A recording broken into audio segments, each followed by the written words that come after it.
How far would you be willing to go to protect your family? What happens when life gives you an offer that you can't refuse? Would you sell your own soul to attain it? On today's episode of the Live a Meaningful Story podcast, we analyze one of the greatest sequels of all time, The Godfather Part II. Celebrating its 50th anniversary, this film set the gold standard of how sequels could expand the scope and depth of their predecessor's story. It went on to win numerous Academy Awards, including Best Picture, Best Director, Best Screenplay, and Best Supporting Actor. But why has it garnered such praise? Though most of us aren't involved in the world of organized crime, perhaps there is something we see of ourselves in the Corleone family that we are drawn to. Helping us unlock this film today is professional television screenwriter Kyle Arrington. And with his expertise, we'll explore this family drama set within the crime genre and what it has to say about the nature of the American way and ultimately humanity itself. Welcome to the Live a Meaningful Story podcast, where we analyze stories and films that help us make sense of life. We are four friends with backgrounds in storytelling, filmmaking, teaching, and narrative therapy. Join us on our quest towards telling and living our stories more meaningfully. I'm Derek Hatch. My name is Nick Natal. Hello, everybody. I'm Joseph Wilson. I'm Jason Lynn. All right, we are here 1 year later after we did the episode for the original Godfather. It was not that long. It was a year ago, yep. Oh, Also, my goodness. It's a year longer. Also, Derek, bold of you to assume that I'm not part of organized crime. Oh, Yeah. fair. I'm not, obviously, because I didn't put it on. I'm selling it on the Or air. maybe Yeah, Jerome I was about Hansen to is say, involved It's in maybe it. the alternate. So, Kyle, it's good to have you back. I'm happy to be back, guys. We had you on a year ago to discuss The Godfather and No Country for Old Men. We re-released our Godfather Part 1 episode last week, so that way you can have a refresher before we discuss on its 50th anniversary here, The Godfather Part 2. Amazing. I'm ready to be here, y'all. Let's talk. Yes. Yes. I'm always surprised you take notes. I look at Joe's phone every time he's got notes, and I'm always shocked. Oh, you got it from the hip, man. From the hip. He's ready. Yeah, he likes to see the stuff I write. I It's do. really funny. I do. So you can rebuttal before The he brings it Inglorious up. Bastards notes are really good. Oh, I can't wait. Oh, I want to read those. It's just all going to be quotes. Yeah. You heard in the intro why we chose The Godfather Part 2. We've been waiting to follow up on this one for a while, so we're not going to waste any time. If you have not seen The Godfather 2, highly recommend that you pause this episode. Go check it out. It's For worth 3 hours. 3 hours But and if 21 minutes. I said the same of thing, your but time. it flies by. It is so fast. Yeah. So don't get scared. And there's even Don't an get intermission, scared. so you Yeah, can take a that break. is- Well that threw me timed. off, too. Yeah, that was funny. Well-placed intermission. Mhm. Yes. All right, so let's go ahead and get into the letterboxd, and then we will dive in.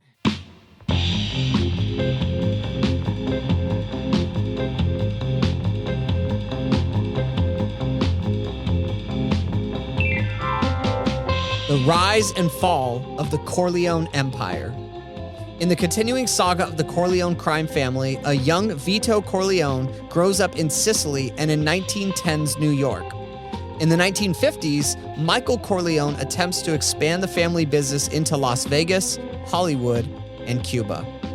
That's it. That's all they give. Very factual. Yes. You never Yeah, know. that did happen. Sometimes they're very the letterbox descriptions are very profound and yeah. enlightening, and sometimes they're just very basic. All right, so context.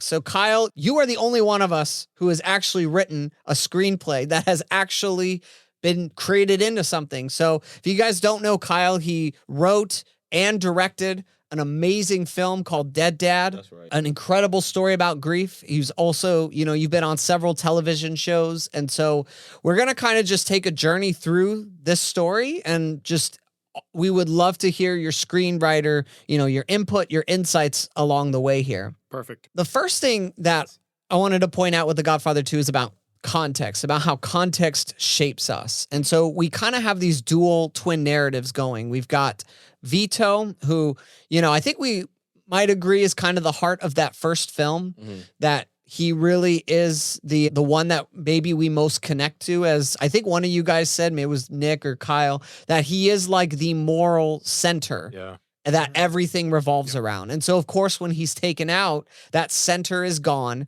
and now Michael is in his place.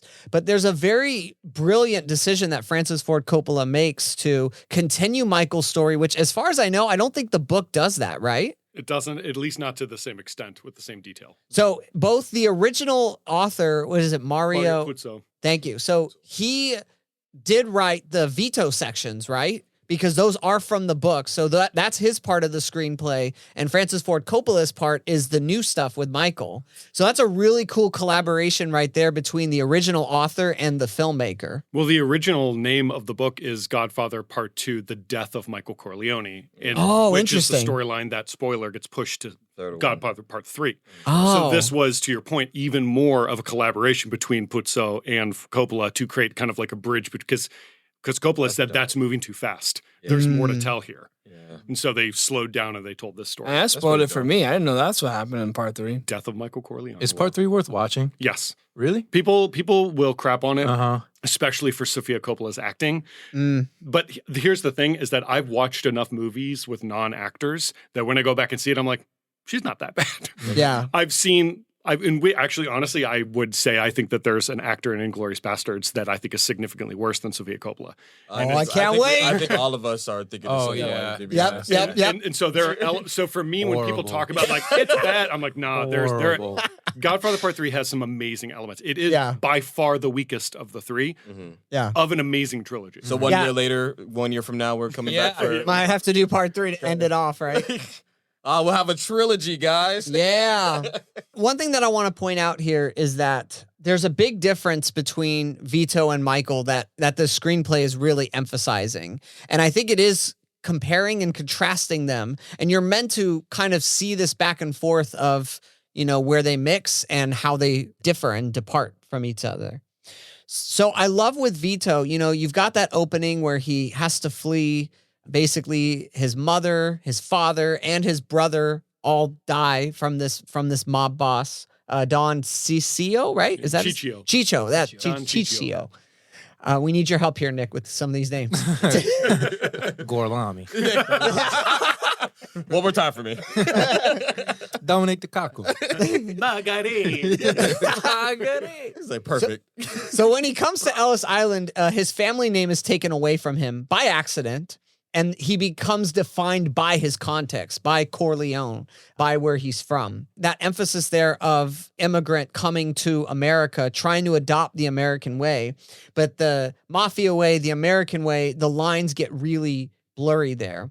One of the things that Vito can't really fathom when he's there is how an Italian, like the other Don Fanucci? Okay, how Don Fanucci, how they would treat his own people like in that way. There's a lot of really interesting things that you see alone in those opening scenes with Vito. And then you've got Michael's opening scenes where Michael is, Vito is rising, Michael is at the top, and we're going to watch his slow descent, his fall. So it opens with Michael being acknowledged as the Godfather at his son's first communion ceremony, right? Mm-hmm. And so, we've got that celebration kind of like paralleling the first one, whereas like the first Godfather movie, there's like a lot of joy. I was thinking that the father, like it's a happy greeting, like, oh, you're coming in there, how you doing? Like he's warm. Yeah, it's warm. Yeah. With Michael, it is a cold. He's the person's cast just before he even speaks, has to kiss his hand and then speak to him. It's more just like, oh, you're here on business, and there is no warmth. Mostly everywhere Michael is, there is no warmth where it's at. He's like in the shadows. Edge. Yeah. Well, and there's a respect for Vito in the first film with the guy who comes and has his request, right? The Nevada senator with Michael has no respect. He just kind of attacks him for not being a decent American, for masquerading. And Michael calls him out and says that they're both part of this hypocrisy. There is something about Michael that already he's not living up to his father here. And you see that whereas in the first movie, the guy was coming to Vito because he was seeking some sort of lost justice. That's what you said last time, right, Kyle? Mm-hmm. And this time, it's not about lost justice. It's about taking advantage of a situation. And in this case, about, is Michael gonna come into this casino to this territory, and they're negotiating like the price of it, all that stuff there. Yeah, any thoughts on kind of like how Vito and Michael are first introduced, and kind of seeing just how they're shaped by their context? Yeah, I mean, I think the thing, you touched on it perfectly. I mean, you start the movie and it almost is the exact same ending of the first film. You have Michael Corleone getting his hand kissed. He is officially the Godfather. But the difference now at the beginning of part 2 is that you're in the room. Yeah. Episode 1, part 1 ended with you and from Kay's perspective. You are locked out from the Godfather. But starting in the second one, you're in the room. But it's really cool because the room is empty, even though it's full of people. Why does it feel empty though? Because of the empty chair of Vito Corleone. The shadow of the man that built this empire, that had this moralistic standpoint that everyone respected, is no longer here. So that sense of justice, that sense of moral fortitude is gone. And the entire movie, you're watching Michael struggle to maintain something that has no moral center. And because he has no moral center. While you're also watching Vito go from nothing to get everything. If you even look at the final images of the film, the last time you see Vito Corleone, he is surrounded by family in Italy after literally serving vengeance for his entire family being killed. And he is surrounded by people. There's a warmth there, even though he just did something really and then cool. The last time he's not really on film, but he's in the background. They're celebrating his birthday. Yep. So he's still surrounded by family, even when he's not on the screen. And Michael's left alone. He's alone. Right. Well, Michael chose to be alone. Yeah. But also that room is full of people that he killed. So you have you have literally the opposite storylines happening. But the movie does a beautiful thing with its cross-cutting where it challenges our expectations of who these men are. Because constantly I would feel myself being like, oh, clearly Vito is the good guy. But then it would cut away. Michael would do something fairly nice. And we cut back to Vito, and he's straight up murdering people. I'm like, okay, well, I don't agree with that. Right. And it constantly is recontextualizing, to your point of context. We're recontextualizing how we define our moral center watching this film. Because it's constantly moving. And it tarnishes the images of Vito that we knew from the first one, while also showing us how impossible it is for Michael to avoid the fall that he is experiencing. But I think the tarnishing his image in a way makes sense because it has to explain how Michael could fall. Because Michael does not take up those more positive traits that his father expressed in the first film. And we actually see he takes up a lot of the negative ones. Yeah, but it's interesting because he can't fully step into the role of a father because he is still a brother to everybody else.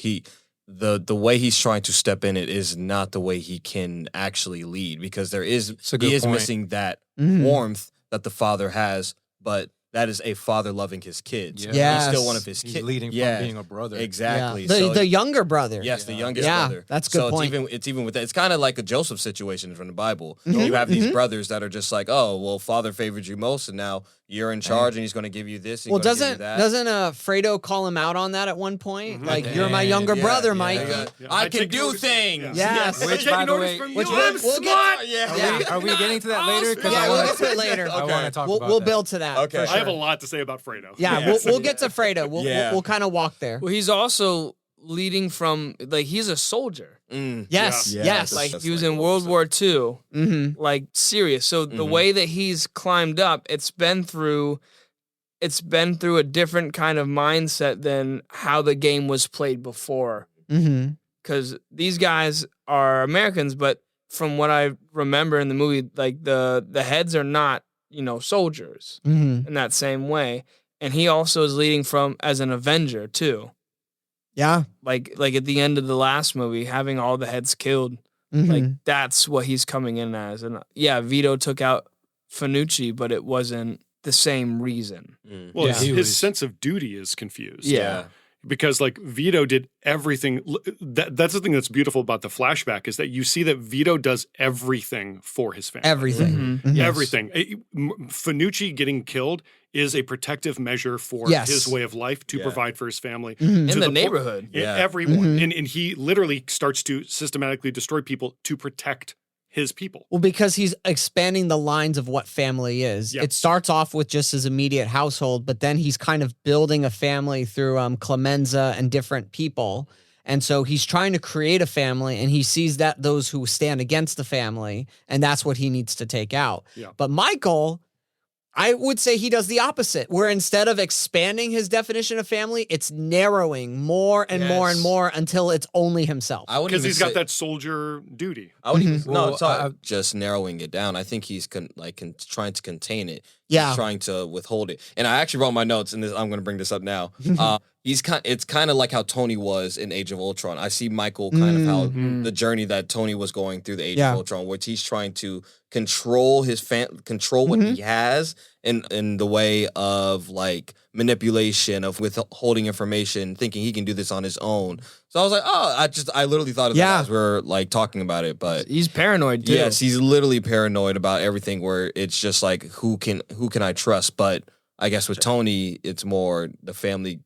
He kind of allowed himself that to be open, but Michael can't. Who can I trust is a really key question. And I think what you have going on with Michael here is that his father had established this family with like, you know, Frankie and the Clemenzas, like that whole realm. And then with like Hyman Roth and all these people over here. And Michael doesn't know. He doesn't have those same relationships. So he doesn't know. He's trying to evaluate one by one who he can trust. And I think it really comes down to the obsession of control. Because an interesting theory that people have about humanity, about us as people, is that all of our idols, they're basically rooted in one of three things. Either the desire for approval, the desire for security, or the desire for control.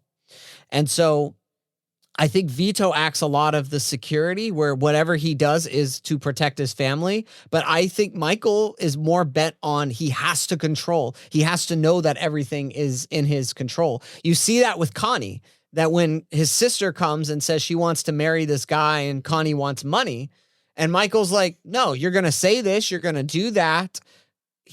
He very much is established in those opening scenes of him as somebody who's after control. And even after 7 years of trying to make the Corleone family legitimate, it hasn't, because he feels like he has to control more and more entities in order for it to become legitimate. He can't release or let go of any control. He feels like he has to get more and more, and it's never enough. Yeah, and he's lying to himself and Kay, because he says, when she says that, he says, I'm trying. Yeah. And it's just like, he's trying, but he's not trying hard enough, because by letting it go, he loses control. Yeah. Oh, absolutely. And I feel like you watched Michael lose control in the first film when he has to defend his father in the hospital. And he does something he never expected himself to do. He never wanted to be a part of this world, but then he has to. And also to make sure his father stays alive, he has to murder these two people. Yeah. And so the moment that happens, I think he held onto control and believed that the only way to keep everyone around him alive was to stay that way. But by doing so, he pushes everyone away. Yeah. And that's something his father never did. His father always pulled people closer. So what I wanted to say first was just a really interesting little like visual character trick they did was the cat. Marlon Brando was holding the cat in the film poster, and he's doing it in such a way that it's like really tender. Like that is like an object of tenderness that in the second story is not there with Michael. Michael has nothing that he's like petting or holding or caring for. That's like an inward expression of like who he is. So I think the cat was a really cool thing that differentiated these two characters. I didn't think of that. That's awesome. But another thing is like Michael was pushing people away from even before he became Godfather. Yeah. So the last scene of the movie, he sits on that table and he's pushing his family away. Yeah. Which we'll unpack that more. Michael was angry from the start. Yeah. And I don't know if what's motivating him is control, because he's not really trying to protect anyone.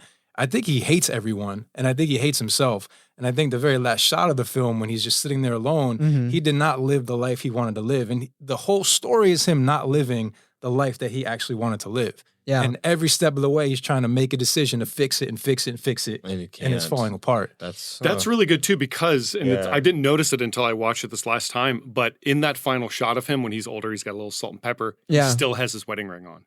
Yeah. And so I agree with you completely, because I feel like the last time he felt like himself was when he was with Kay and not a part of the family. Before the trip to Italy, when he's walking the streets in Christmas time. That's the whole separate back. movie in that movie too. That's right. A whole separate but that's who he is, and that's this entire story is him living not who he is. Yeah. And also like that brings me to like, and that's the tragedy. Yeah, That's it is. Well, Bottom think line about tragedy. when he closes the door on Kay's face. Yeah. So I actually felt when I watched it this time that I felt something different than I did the first time, because I thought it was one of the most cold-blooded things I've ever seen. But this time I started to feel like there might have been another thing behind it, which was for her to survive, I have to close this door. Oh, wow. And it was the first time that I felt like, because it was the way that it's doing the cross-cutting between the two timelines, that was the moment that I actually felt like Michael actually was morally superior to Vito, if that's why he closed the door. Yeah. Because otherwise it was just Michael continually going the same route. Right. And throughout the movie, he shows himself coming back and then going back and forth. So there's these peaks and valleys of his experience. But in that moment, he pauses and looks at her, and it felt like there was something in his eye this time that I was like, I don't think he closes the door because he hates her. I think he closes the door because he loves her. Because why else would he keep the wedding ring on?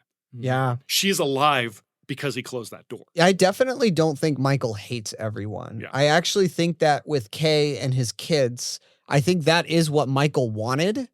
And he's realizing with everything that happened with his father in the last film, he's realizing that, okay, I'm a part of this family, and the only way to protect what I have, because remember, Michael did get to go off and live another story. Yeah. He did get to go off to Sicily, and he tried to live apart from his family. He tried to live. He married someone. He married someone. Yeah. He started a life and it was taken from him. So I think he realizes that he accepts he's part of this family, but at the same time, and I think he genuinely I don't think he likes, in a sense, like what the family does and what that is about.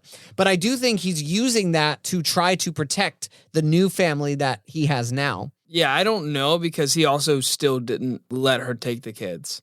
Because if he's saying, well, you survived, then why does he have the kids? Does he not want them? So I'm not sure about that, but also there's a maybe there. But yeah, when he shut the door on her face, when she's like, please, can I just have one kiss? And he just looks at her and just... I was like, oh my gosh. Yeah, I think he's just clearly missing that love inside him. Yeah. I think, and I think the cat is like a good indication of that. But going back to the cross-cutting and the moral, like who's morally superior, the moment that the cross-cutting got me was when I think the lawyer, Robert Duvall, told him that there was a miscarriage, and he's like screaming at him. And then it cross-cuts to Vito. He's having a baby, but who is it? Is it Michael? I think it's Michael. He's having, and he's like in pain. Like he's on the outside. He has no control, and you can see his emotion and his love coming out of him. And it's right after Michael snaps.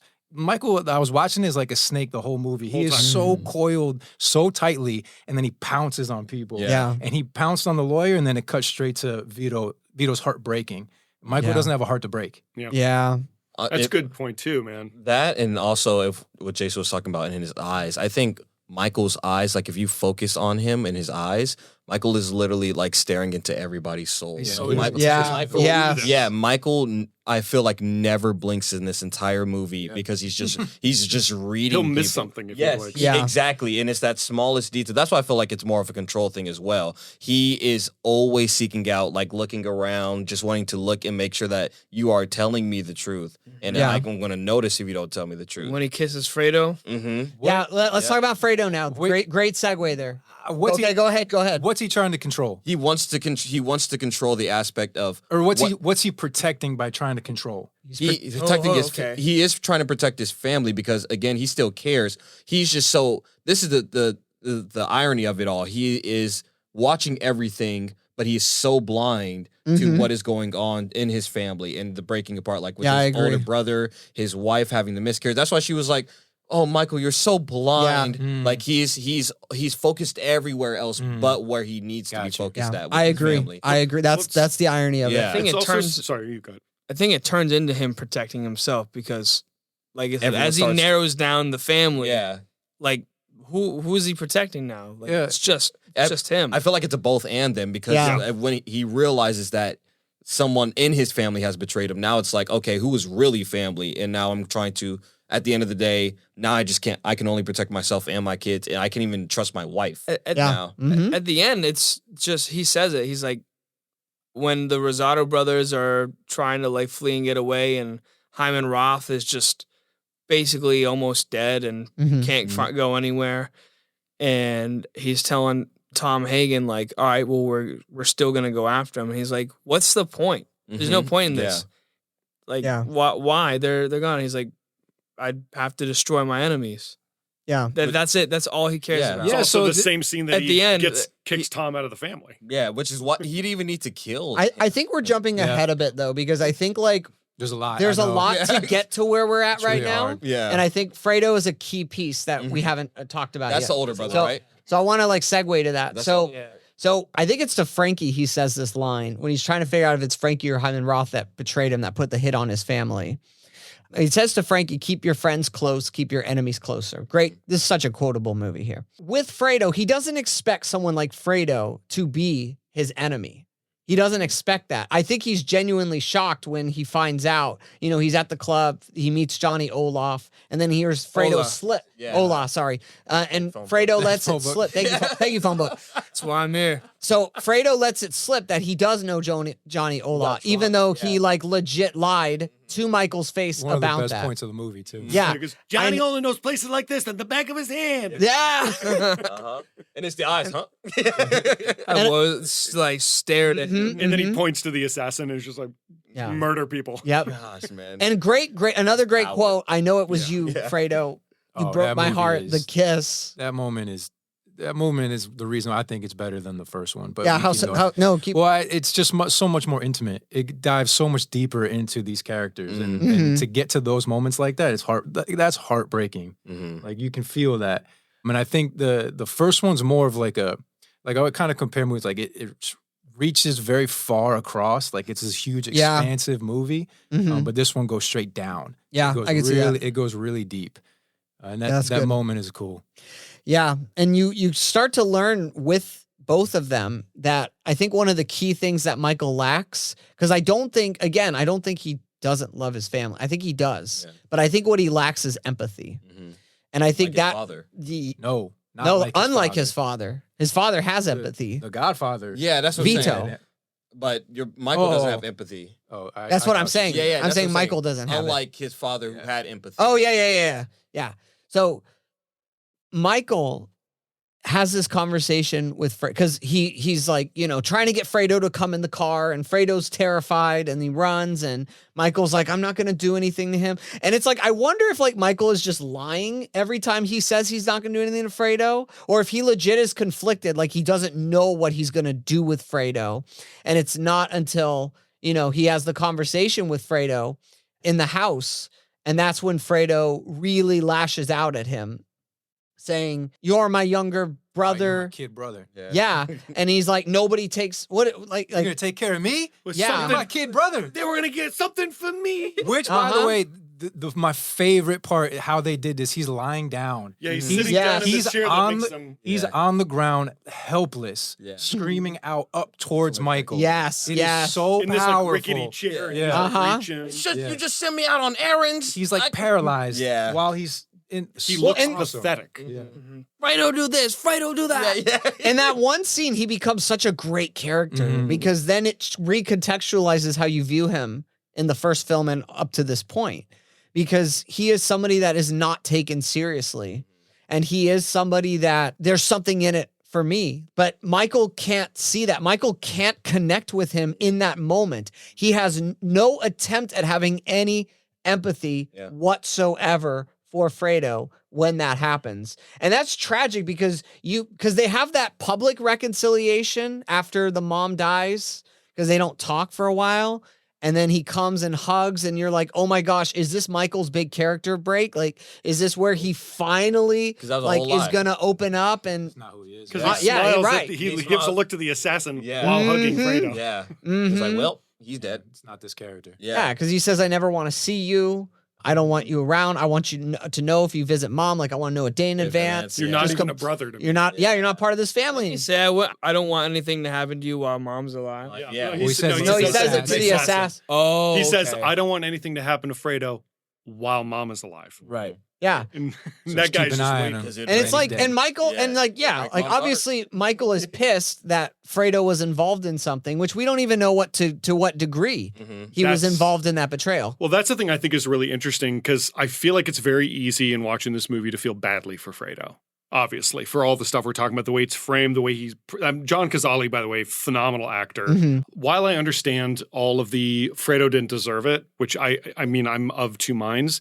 But the thing that I find really interesting that happened in this rewatch was looking at the things that Fredo had to have either known or been a part of for it to actually happen.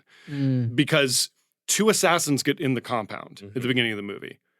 How did they get in? Yeah. They both get murdered before anybody finds out who did that. Who murdered Who him? did that? Yeah. Somebody opened the curtains in Michael's bedroom. Who did that? Yeah.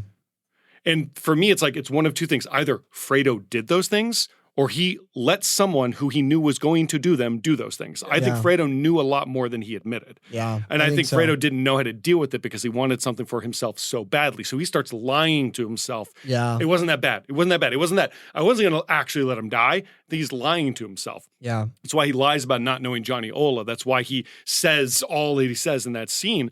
But in this rewatch, I was like, no, if I were Michael, Fredo would actually have to go.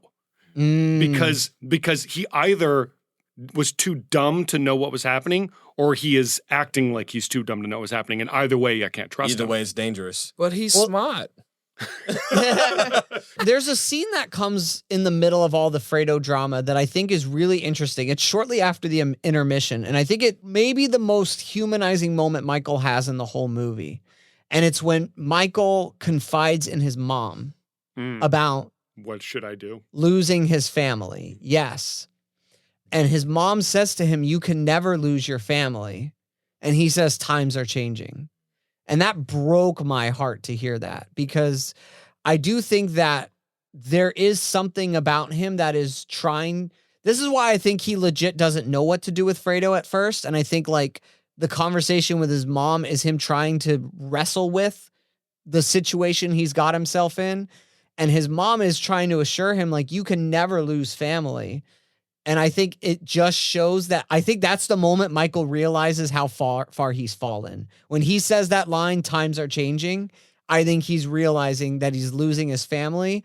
But instead of moving towards empathy, he is trying to hold tighter by trying to control whatever he can, trying to get Fredo out of the picture so he knows that that's not going to happen. And then the scene with Kay, which I want to talk about in a minute, like that scene is also, there's a huge amount of control he's trying to have over Kay. And that's why Kay wants to leave, is because he's trying to dictate and control, you know, her and the kids, and has no sense of empathy of what it's doing to her, of how it's imprisoning her.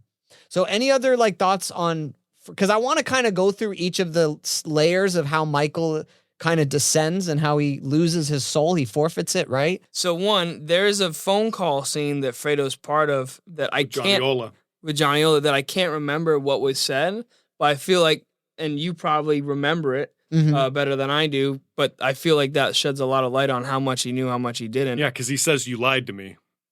Mhm. Yeah, and it's I think that's the thing that I find so interesting. And there was I was watching a like anniversary interview with Coppola and Pacino and De Niro, and there was a conversation about Fredo.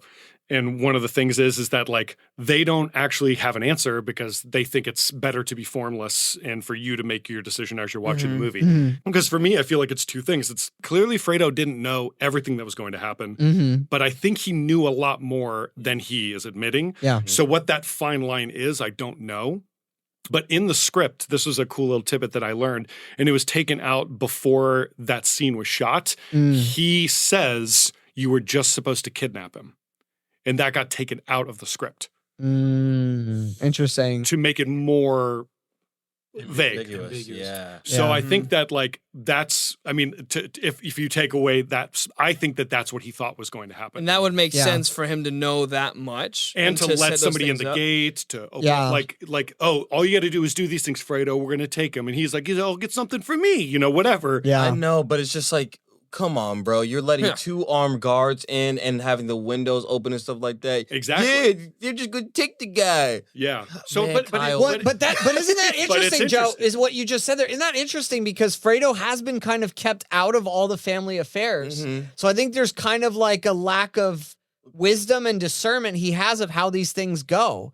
So it actually kind of makes sense that he's kind of reckless in how he was, you know? He doesn't know how it works. Nobody's told him. Yeah, yeah. He's like he's still kind of an infant in the game, even though he's been in it for a long time. Yeah. And also, you know that in the first movie, they kind of sent him to Vegas as like a get out of here. Yeah. And that ended up biting Michael in the ass in the long run. Because in Vegas is where Johnny Ola and Roth and all these things happened. Yeah. And that's how it almost feels to me like going back to you talking about Joseph earlier in Genesis with the serpent. Like that's what Roth is to him. Yeah. He's the one who's pulling him. He's like, hey, what about something for you? You don't need Michael to look after you. You can do it for yourself. Literally. Yeah. Spitting.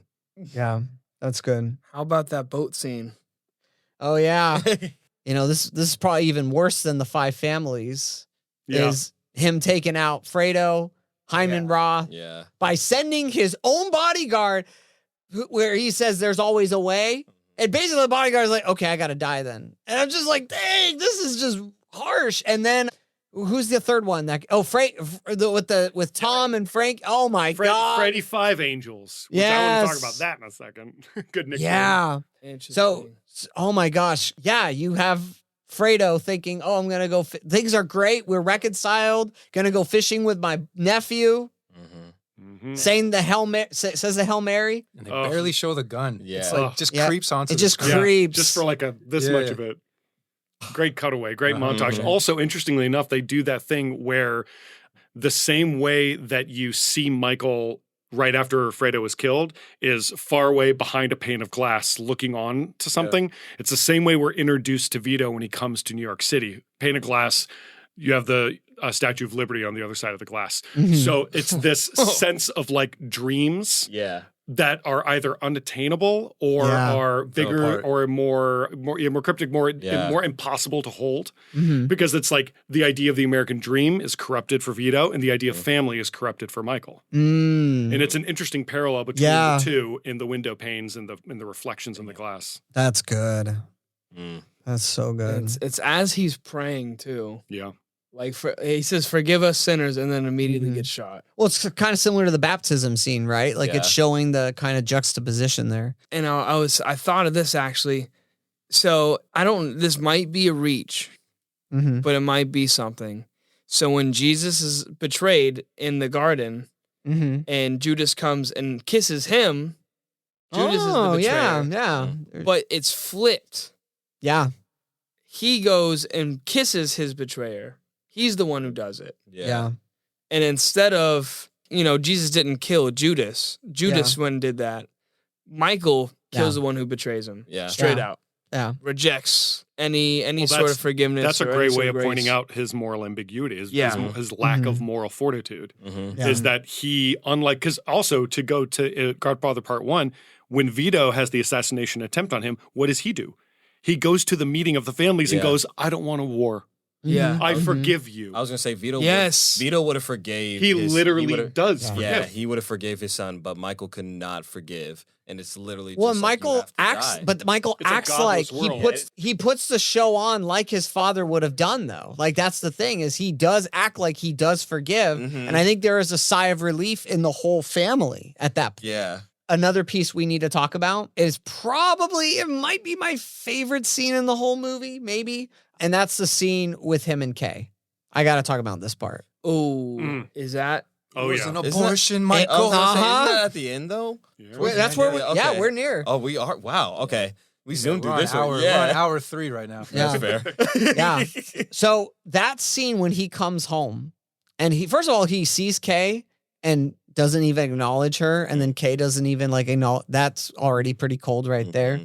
But then when they have the scene and Michael is trying to make things right in a way, but kind of still showing his selfishness as he's And then when she says, "I feel no love for you," you're just like, brutal. It's brutal. That's hard. Like that'd be hard for any man to hear. Yeah.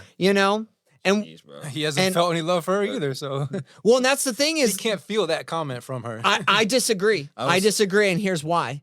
Because that is the first moment in the movie where Michael cries. Yeah. Is when he hears that.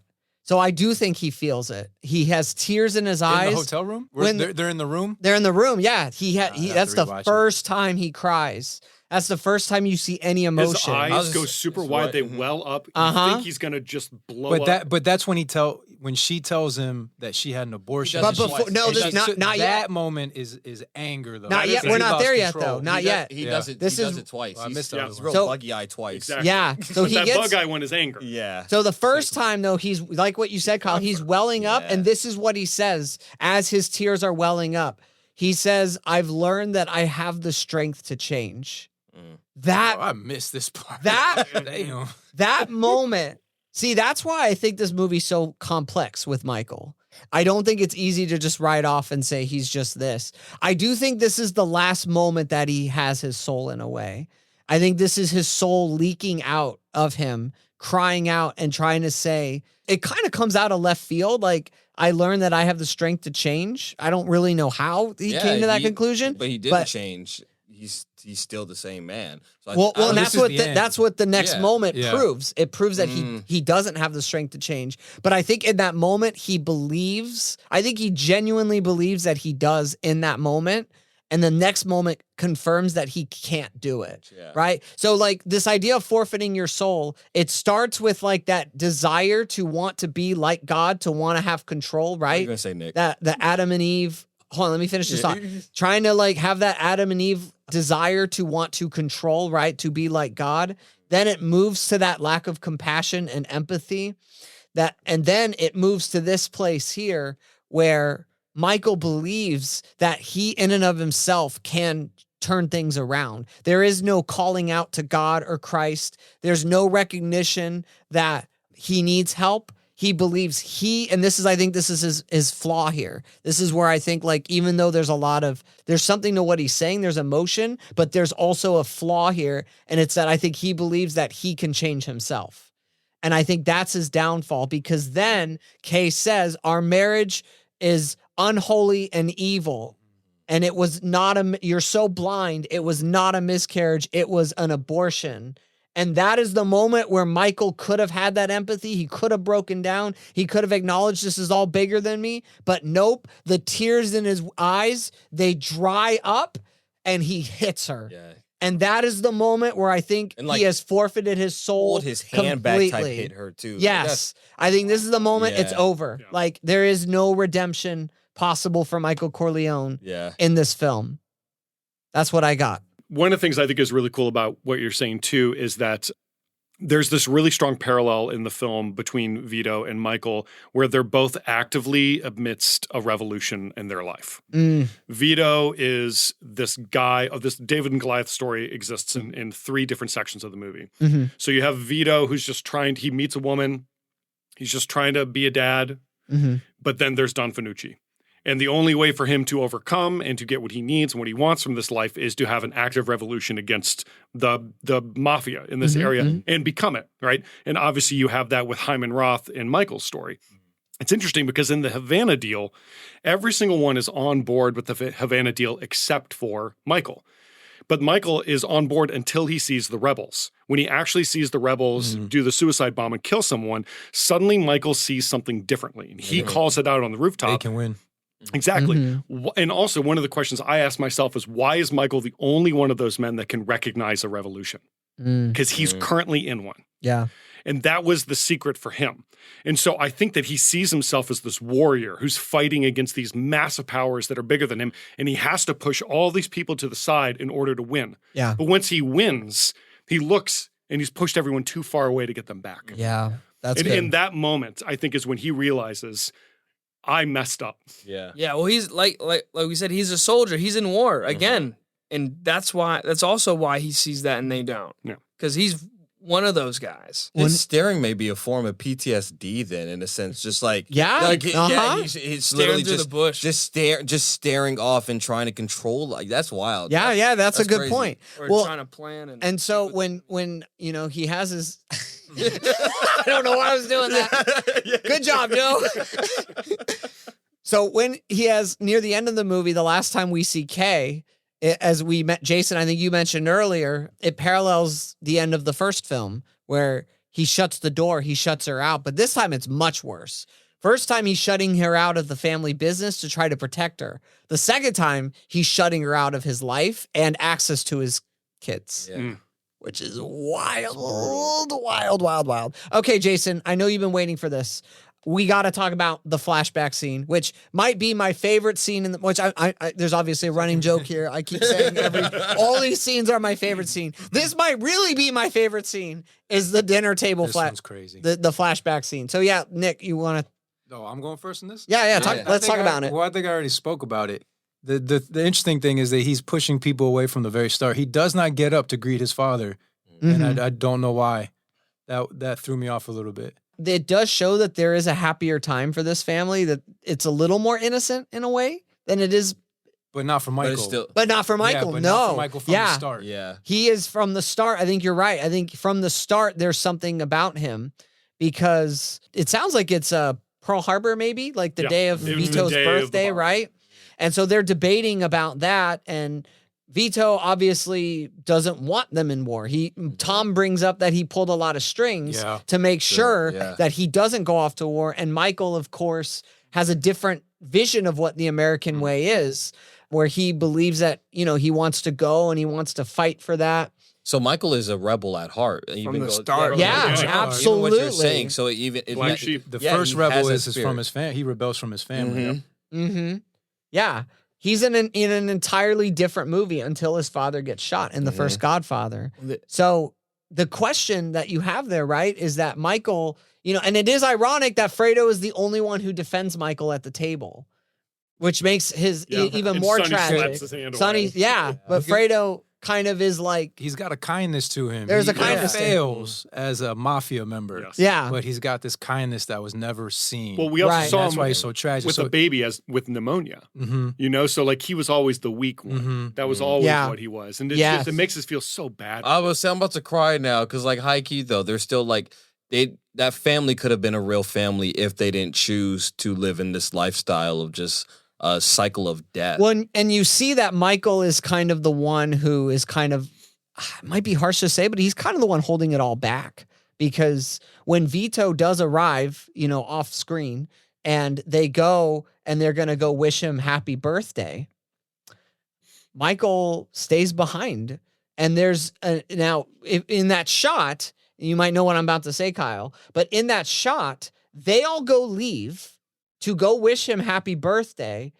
Michael stays behind at the table. The image behind Michael is of Vito's Godfather chair, the empty chair that he's going to take up. Oh. So it frames it, right? Foreshadows. While the family is in the other room singing to Vito for he's a jolly good fellow. That's awesome. And technically aren't all of them dead? Those in the other room are all... Except for Connie. Except for Connie, yeah. Except for Connie, you're right. Quickly, just wondering, what is he actually holding back? Because he's not going into a room full of mafia members. He's choosing to go protect his country in a war. He says, you're talking about my life. Yeah. And so he's like, who's holding who back in this scene? And this is the tragedy of Michael.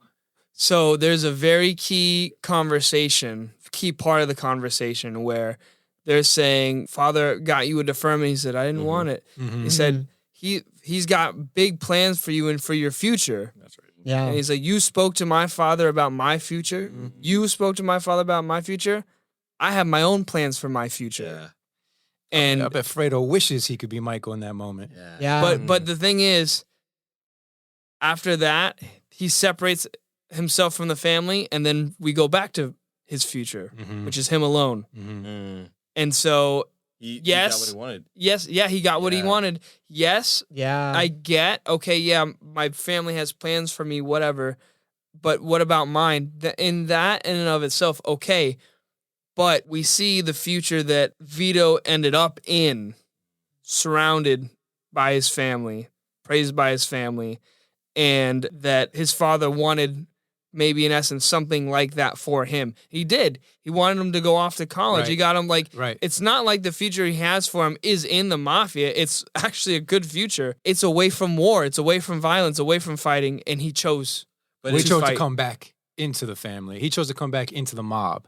Right. And that's how his life ended up being. So it's interesting that it's like both extremes. It is a control of, I want to control my son's life, but also in a loving way. It's still a loving way, but he's still controlling it in a way. He still has his hand a part of Michael's life. And Michael doesn't want that so much that he's like, I have to go to the complete extreme, which is away from the family. Well, he didn't choose his family at the end of the day. He chose war. Yeah. Both times. But he chose war because... He chose war. Hold on. He chose to defend his country. He did. But also... Hold on. But no. But let's be careful how we frame this talk about Michael. Yeah. You're right. He chose a path that he was passionate about amidst all his family telling him what to do. And then he had a wife, he had a family, or he had a growing family, and then he got pulled into the family business of corruption. Yes. Because his father was nearly killed, and he felt like he was the only one who could protect his dad. And so he inadvertently steps into a shadow that he never wanted to part of. Anyways. Because I feel like he knew all along if he stayed there, he would lose his soul. And Sonny, what'd he say? Oh, God. That's a good point there, Kyle. Your country isn't your blood, is what Sonny says. That's so good. And Mike goes, that's not how I feel. He is doing it to protect. Like as an American, he goes, amazing. And then there's war. He enters it not with a hollow thirst for vengeance. Yeah. He does it to protect and to defend and to fight for. There's honor in it. It starts off that way for both times. His idea of family and Don Corleone's idea of family are very different. Yeah. But they're both very wrong. No, they're good family when it comes to family. Okay. I'm saying more how they're going about it to show how they feel about the family is wrong because they're not still in their own way. It is not true love that they're doing because there's still a selfishness that they're having in that. So that's what I'm saying is wrong. There is also the first movie, a lot of the first movies about how Vito Corleone did not notice how the world was changing around him. Yeah. And because of that, his way of being this morally upright godfather was dying. And the only one of them that actually felt like he saw it was Michael. And so as the world changed, the guards changed. When the guards changed, you needed a different type of godfather. Yeah. So we got a different type of godfather in part 2. Yeah. Well, this is why I think Michael... What does that say about the world?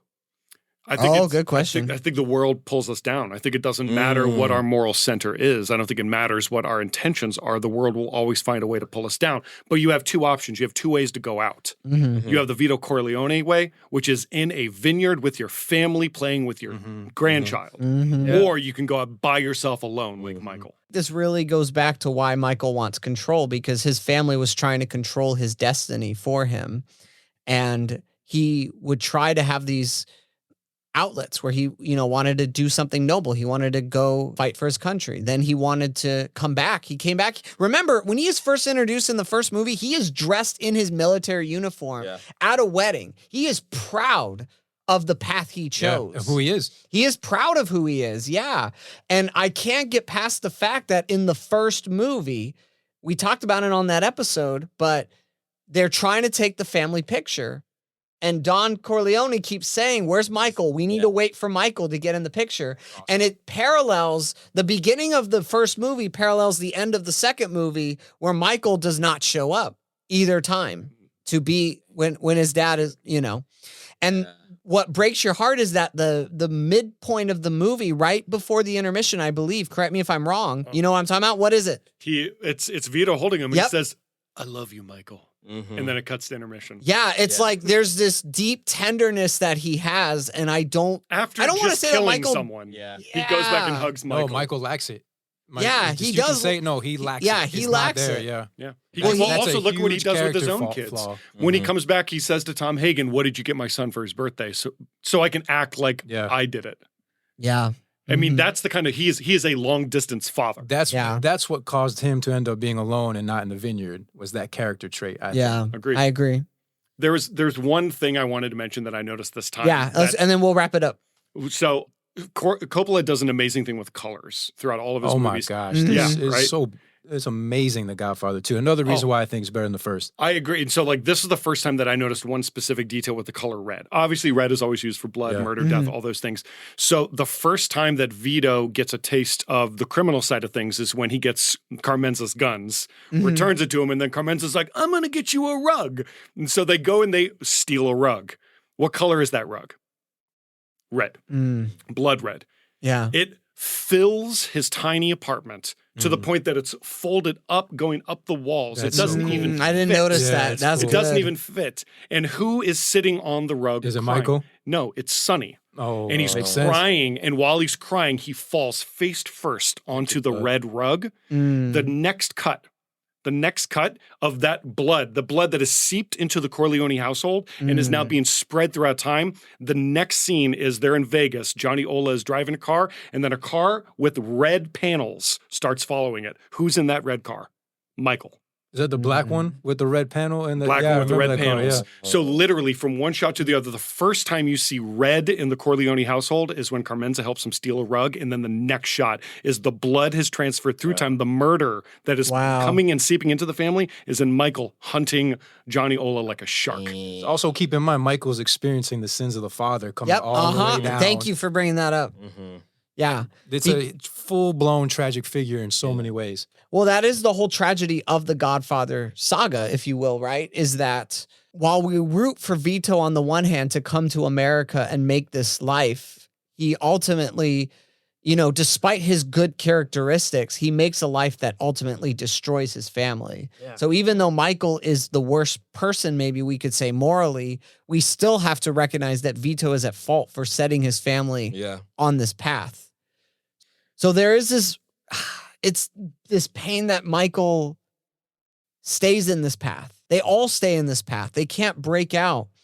And I think that this episode, again, would you sell your soul to save your family? I try really hard this time in watching the film to put myself in Michael's position, to think, okay, I have a wife. I have 3 kids now.